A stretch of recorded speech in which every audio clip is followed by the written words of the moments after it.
Para hablar de las Islas Kuriles es necesario entender los sucesos que han hecho tanto que Japón como Rusia la reclamen, ya sea por cuestiones históricas, estratégicas, económicas o culturales.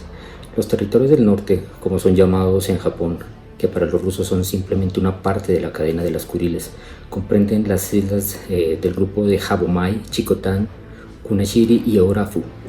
Las Islas Kuriles se encuentran ubicadas al nordeste de Hokkaido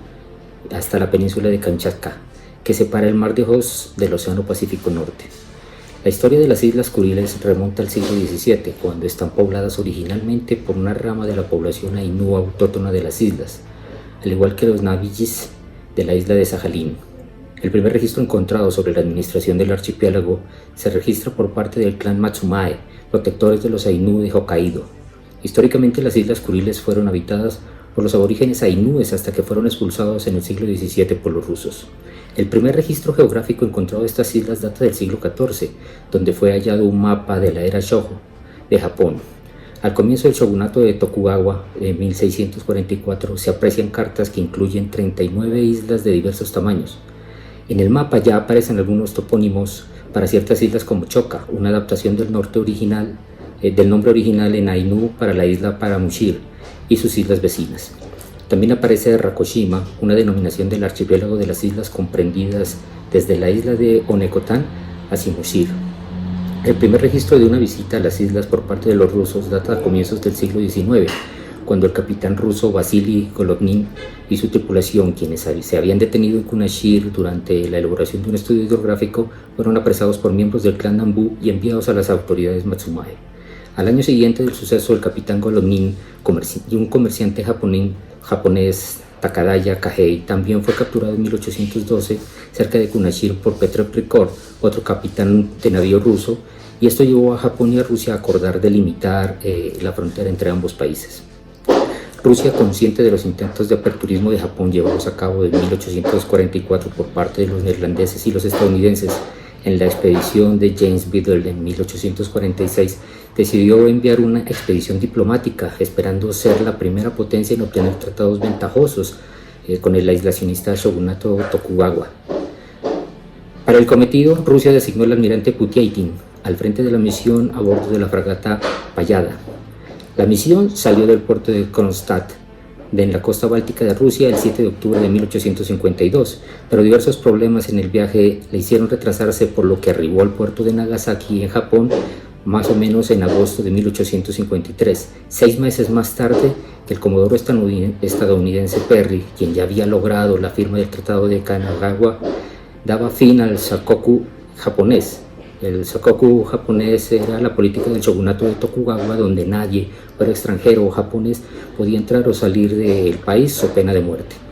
Tras diversas negociaciones, se firma el Tratado de Shimoda en 1855, donde se establece la apertura de los puertos de Nagasaki, Shimoda y Hakodate a los barcos rusos, y además consolida la posición de los rusos en el Japón, definiendo la figura del embajador ruso ante Japón y delimitando las fronteras entre Japón y Rusia, con dos elementos que han sido disputa hasta el día de hoy: el dominio conjunto de Sajalín y el reparto de las Islas Kuriles, Kunashir, Etorofu, Chikotan y las islas de Habomai para el Japón y el resto para Rusia. Si bien el acuerdo sirvió para formalizar las relaciones bilaterales, este fue visto por ciertos sectores políticos japoneses como una oportunidad de acercamiento hacia una potencia capaz de contrarrestar la influencia estadounidense, pero otros lo vieron como poco ventajosa y como una muestra más de la injerencia extranjera en los asuntos internos japoneses. El gobierno ruso, por su parte, no estuvo muy satisfecho con su misión diplomática, puesto que uno de sus objetivos era llegar a un acuerdo comercial que finalmente no fue incluido en este tratado. A finales de la década de 1860 se revive la restauración Meiji, un cambio completo en todos los aspectos estructurales del Estado que le hará pasar a su gobierno de corte feudal, en donde las alianzas entre clanes suponían un peligro para la autoridad, hacia una estructura estatal moderna, siguiendo el modelo prusiano, donde el emperador era el representante máximo del poder y la gestión se llevaba a cabo mediante el mandato imperial. El tema de la no delimitación de una frontera en Sajalín había causado muchos incidentes entre los ciudadanos de ambos países y sus autoridades.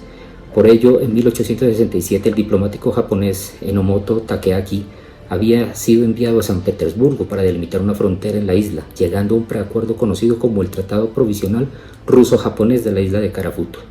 Sin embargo, este acuerdo no fue reconocido por las nuevas autoridades Meiji, por lo que se buscó llegar a un nuevo acuerdo que delimitase definitivamente los problemas e incidentes ocurridos en la isla compartida por ambos países. Finalmente, ambos imperios firmaron el 7 de agosto de 1875 el Tratado de San Petersburgo, ratificado el 22 de agosto del mismo año y con fecha de entrada en vigor en 1877. En el citado tratado, el Imperio de Japón renunciaba a cualquier control de la isla de Sajalín a cambio de que el Imperio de Rusia le cediese el dominio de todas las islas Kuriles. Japón empezó a extenderse por Corea y la zona norte de China a finales del siglo XIX. Este aumento de su dominio y su esfera de influencia motivó a Rusia a forzar la triple intervención, es decir, la de Rusia, Alemania y Francia, para obligar a Japón a renunciar a Loshoku, conocido por los rusos por Port Arthur, y a toda la península de Liuandong que Japón había obtenido en el Tratado de Shimonoseki, pues esto dejaría a Rusia sin una conexión entre su territorio y el puerto de Port Arthur. Y esto pues la marina rusa lo consideraba indispensable porque era el único puerto de aguas cálidas que podían utilizar en la costa del Pacífico. Aprovechando el caos en la zona, los rusos aumentaron sus concesiones chinas en Port Arthur y poco después del estallido producido por el levantamiento de los Boxers, es decir, ese descontento chino por las injerencias económicas y políticas de Europa y Japón, los rusos invadieron Manchuria. En un primer momento, el gabinete de Hayashi Tadasu propuso un nuevo pacto a los rusos, en el que ellos reconocieran el protectorado ruso sobre Manchuria si Rusia reconocía su dominio sobre Corea, a lo que Rusia se negó. Ante ello, Japón cambió su política de neutralidad con Rusia frente a Corea, aumentando significativamente su influencia y su control sobre la península, para disponer de una frontera más cercana con Manchuria, desde donde aumentaría su influencia en la zona. Rusia, por su parte, impidió a los barcos chinos utilizar el puerto de Longshūkou, que ya se gestionaba como una ciudad rusa, lo que ganó la desaprobación del Reino Unido, su principal rival imperial en el Gran Juego, lo que motivó la firma de una alianza entre el Reino Unido y Japón en 1902. Esta alianza le serviría a Japón para hacer su tercera fase de modernización a su flota, con la construcción de modernos buques en el Reino Unido, así como unas unidades más en Francia, Italia, Alemania y Estados Unidos. Tras modernizar su armada y su ejército en 1903 y contar con el respaldo británico, Japón volvió a exigir un acuerdo sobre Corea y Manchuria a Rusia, a lo que este nuevamente se negó, dilatando la respuesta diplomática. Sin otras vías de solución, estalló la guerra ruso-japonesa en 1904, que concluyó en 1905 y con una victoria japonesa. El conflicto dio paso al Tratado de Portsmouth, el cual, con respecto a las Kuriles, se ratificaba la posesión japonesa de las mismas, y con respecto a las islas de Sajalín, se volvió a contar con la parte sur de la misma como territorio nipón. Tras la Primera Guerra Mundial, Japón formó parte de los aliados que intervinieron en la Guerra Civil Rusa. Las fuerzas japonesas junto a las fuerzas expedicionarias estadounidenses intervinieron en Siberia, logrando tomar Vladivostok, la principal ciudad del este. Posterior al triunfo de la Revolución de Octubre, Japón fue abandonando paulatinamente todo el territorio ruso ocupado a lo largo de la década de 1920. Así entonces fue devuelto Vladivostok, el norte de Sajalín y la península de Kamchatka. Sin embargo, Japón en ningún momento solicitó el desalojo de las Kuriles. A comienzos de la década de 1930, con el expansionismo japonés en el territorio chino, se produjo una guerra no declarada con las fuerzas soviéticas en la frontera de Manchuria, que ya los japoneses decidieron instalar el gobierno Manchukuo en la región, un gobierno títere manejado por los japoneses. Este conflicto duró prácticamente toda la década hasta la batalla de Galjin-Gol, la cual finalizaría con el Pacto de Neutralidad Soviético-Japonés en 1941, que debía durar 5 años, hasta el 13 de abril de 1946. Pero a la Unión Soviética, luego de la conferencia de Yalta en la Segunda Guerra Mundial, se le propuso reconocérsele la soberanía rusa sobre todo Sajalín y las Kuriles una vez se derrotara a Japón. Por tal razón, Rusia traicionó el pacto del 5 de abril de 1945, informando a Japón de que ya no lo consideraban válido. No obstante, al finalizar la guerra y en medio de la Guerra Fría, todavía no existía una claridad sobre los territorios que debían ser controlados por las partes ganadoras en la Segunda Guerra Mundial, por lo que se firma un nuevo acuerdo de paz en 1951, llamado el Tratado de San Francisco, donde Japón renunciaba a los territorios ocupados mediante la fuerza, pero con respecto a las Kuriles el texto mencionaba que debían cederse a la Unión Soviética, por lo que fue rechazado por Japón. Además, para los Estados Unidos, las islas de Jabomai y Chacotán no eran parte del archipiélago de las Kuriles y por lo tanto su soberanía quedaba a cargo de Japón. A lo largo de la primera mitad de la década de 1950, las conversaciones entre Rusia y Japón se fueron tensionando hasta la ruptura definitiva a comienzos de 1956, debido a la creciente exigencia japonesa por recuperar los territorios ocupados en las Kuriles y mitad meridional de Sajalín. El 29 de septiembre de 1956, nuevas negociaciones dieron paso a la Declaración Conjunta de Paz entre Japón y la Unión Soviética, que incluía el restablecimiento de las relaciones diplomáticas formales, así como el reconocimiento de la disputa territorial, la cual debía ser solventada en tratados posteriores. En este acuerdo, la Unión Soviética se comprometía a renunciar a las reparaciones de guerra y a apoyar el ingreso de Japón a la ONU. Por su parte, Japón accedía a ser socio comercial prioritario de la Unión Soviética. En 1956 se insinuó la posibilidad de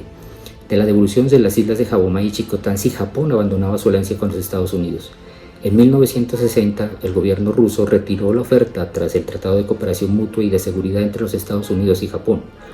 Poco después de la firma del tratado, la Unión Soviética declaró que no entregaría las islas Jabomai y Chicotán bajo ninguna circunstancia, a menos de que Japón derogase el tratado de inmediato. En 1964 ofreció devolver las islas si los Estados Unidos ponían fin a su presencia militar en Okinawa y en las principales islas de Japón. Entre 1960 y 1980 las relaciones bilaterales entre Japón y Rusia aumentó enormemente, convirtiéndose Japón en el segundo socio comercial no socialista más importante de la Unión Soviética. Sin embargo, la cada vez mayor simpatía de Japón por su aliado Estados Unidos, así como la negativa de ceder algún espacio de importancia geoestratégica por parte de los soviéticos, congeló el asunto de las Kuriles, especialmente después de que la Unión Soviética adoptara la postura belicista frente a Japón tras la firma del Tratado de Paz Chino-Japonés en 1978. La relación terminó de tensarse en 1980 cuando Japón decidió sumarse a las sanciones contra la Unión Soviética y la invasión en Afganistán. Los soviéticos respondieron con maniobras militares en las Kuriles y esto forzó a la política exterior japonesa a adherirse a la política exterior estadounidense de la era Reagan, totalmente enfrentada a la superpotencia soviética. Con la llegada de Mikhail Gorbachev al poder de la Unión Soviética, su política exterior en Asia dio un giro completo, transformando su línea dura a una diplomacia más flexible que retomaba la postura de 1956 con Japón, pero nunca se consolidó por la oposición debido a las exigencias japonesas que se le devolvieran todos los territorios ocupados. Con la caída de la Unión de Repúblicas Socialistas Soviéticas y la toma del poder de Boris Yeltsin, el gabinete de crisis de ese país decidió adoptar una postura dura con todas las cuestiones territoriales adscritas a Rusia, para así evitar una pronunciada pérdida de territorio causada por la independencia de las repúblicas socialistas soviéticas. Desde entonces, la diplomacia rusa se ha mantenido en su postura de cumplimiento de la resolución de la ONU, que da el reconocimiento de territorio ruso tras la disolución de la Unión Soviética de todas las islas Kuriles según los acuerdos firmados por los aliados en el Tratado de San Francisco.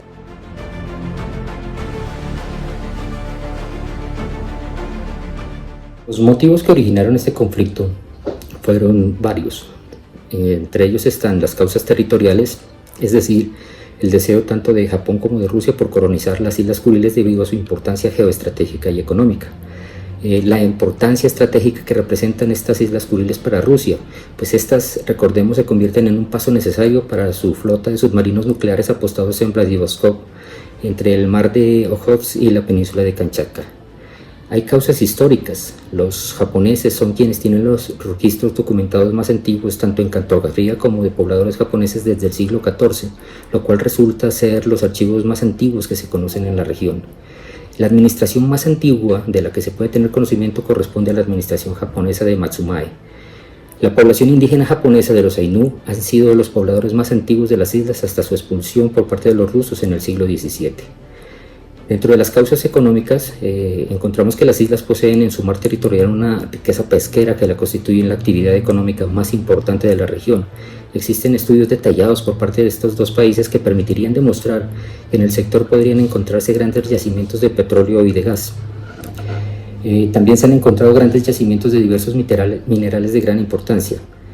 Y también dentro de las causas se encuentran estas hegemónicas o de prestigio, pues ya que estos dos países tienen grandes sentimientos nacionalistas que impulsan su deseo a mantener el control de las islas. Existe un pasado cultural japonés enraizado a estas islas, derivado de la población indígena Inú, que posteriormente fue desterrada.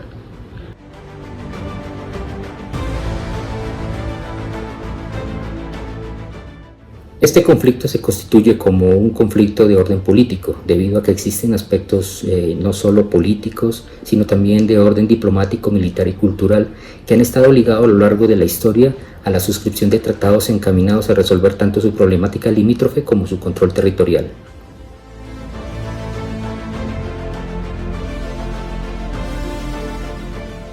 Dentro de las técnicas utilizadas podemos encontrar las siguientes: ceder poco, ganar mucho.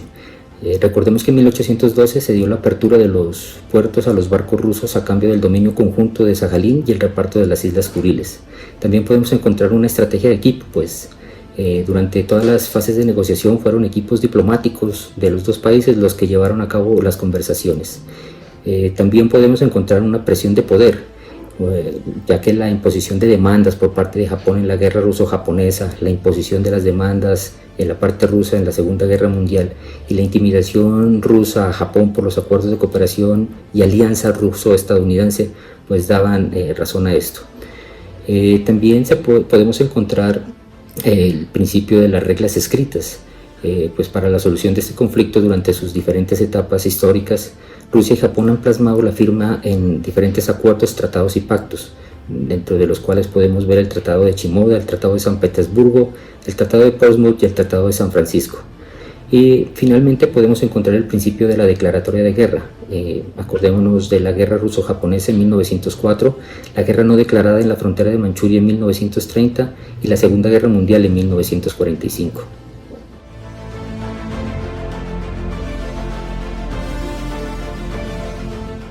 La primera fase de intensificación escalada,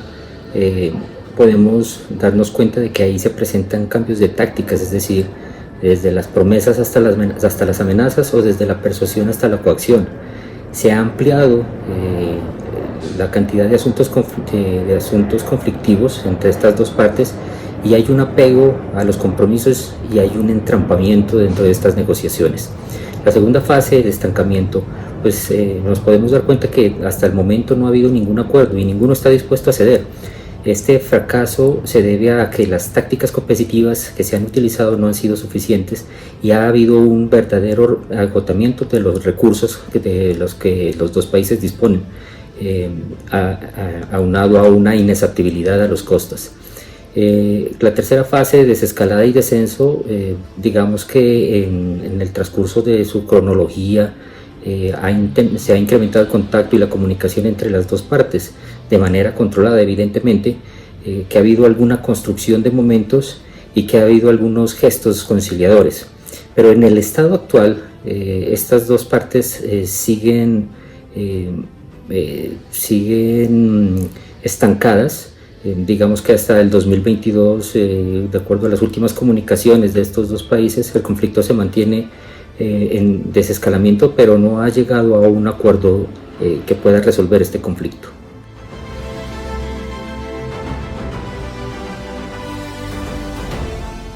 Dentro de los medios utilizados encontramos medios diplomáticos o políticos que se han mantenido en varias etapas dentro de la negociación, porque esta se ha mantenido durante todo el tiempo y ha habido buenos oficios entre estas dos partes. También ha habido medios jurídicos, de una u otra forma en medio de las guerras han habido algunos tipos de arbitraje que han tratado de dirimir este conflicto, pero también han habido medios violentos, como las represalias, han habido ruptura de relaciones durante el transcurso de este conflicto, ha habido retorsión y ha habido el evento más trágico de todos, que ha habido la guerra.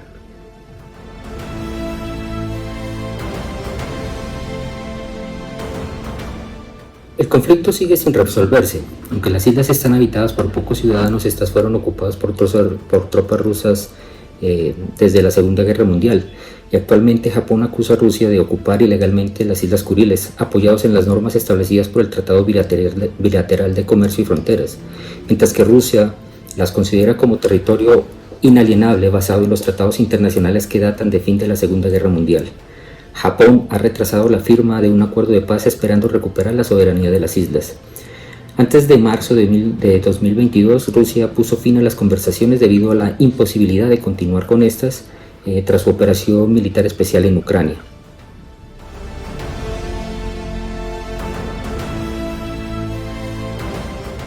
Evidentemente, pues este conflicto merece un análisis desde el punto de vista geopolítico, ya que además de involucrar la política exterior de estos dos países desde el punto de vista de la legitimidad, popularidad y continuidad de los políticos que ostentan el poder, pues también resulta una reivindicación de identidad nacional con una importancia económica que va desde la riqueza pesquera hasta los yacimientos de petróleo, gas y renio. Sin embargo, existen posiciones relevantes a la hora de negociar debido a su gran valor estratégico. La posición geográfica de las islas se ha convertido en un asunto de seguridad nacional para Rusia, ya que esta es una salida para sus submarinos balísticos desde las bases de despliegue por el mar de Ojotsk. El conflicto no ha tenido un final, ya que estas posiciones con respecto al control de los territorios han estado de manera inamovible. Rusia ha planteado la devolución de las islas de Hawái y Chikotán a cambio de que se desalojen todas las bases militares de otros países, pero Japón exige la devolución de las 4 islas en su totalidad. Por lo tanto, desde mi punto de vista, con el panorama presente, se ve muy lejos una resolución común que concilie ambas partes en un futuro cercano.